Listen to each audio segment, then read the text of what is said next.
حضرت انس نے پوچھا یا رسول اللہ آپ کو غسل کون دے گا؟ کہ میرے اہل البیت۔ آپ کو کفن کون دے گا؟ کہ میرے اہل البیت۔ آپ کو قبر میں کون اتارے گا؟ کہ میرے اہل البیت۔ آپ کا جنازہ کون پڑھے گا؟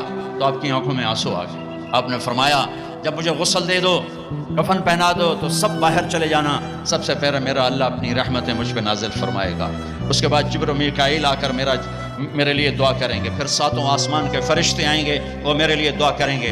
ہمارے نبی کا جنازہ ایسے نہیں ہوا کہ امام اور مقتدی، اور پھر اس کے بعد میرے اہل البیت کے مرد آئیں گے اور وہ میرے لیے کھڑے ہو کر دعا کریں گے، پھر وہ چلے جائیں گے، ان کی عورتیں آئیں گی، پھر وہ چلی جائیں گے، ان کے بچے آئیں گے، پھر وہ چلے جائیں گے، ان کے غلام آئیں گے، اس کے بعد مہاجرین آئیں گے، وہ میرے لیے دعا کریں گے، پھر وہ چلے جائیں گے، ان کی عورتیں آئیں گی، پھر اس کے بعد ان کے بچے آئیں گے، اس کے بعد ان کے غلام آئیں گے، پھر انصار آئیں گے، وہ میرے لیے دعا کریں گے، پھر ان کے بعد ان کی عورتیں آئیں گی، پھر ان کے بچے آئیں گے، پھر ان کے غلام آئیں گے، پھر مجھے میرے اللہ کے سپرد کر دینا۔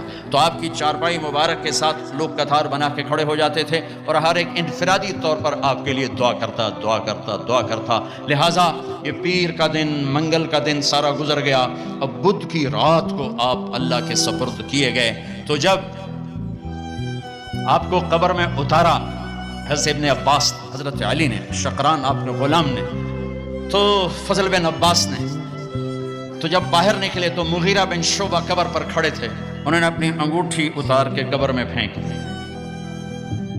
حضرت علی سے کہنے لگے علی میری انگوٹھی گر گئی ہے، نکال لو انگوٹھی، نکال لو۔ انہوں نے کہا ہاں ابھی تو قبر بند نہیں کی، نکال لو، انگوٹھی تو خود گرائی تھی۔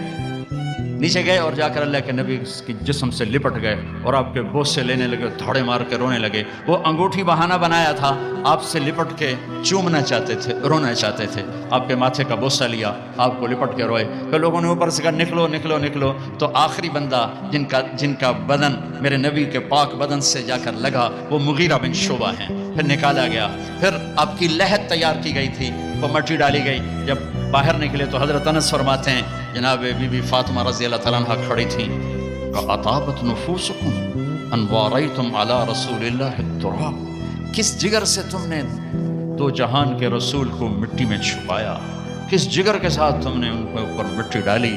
ہاں یہی اللہ کا قانون ہے،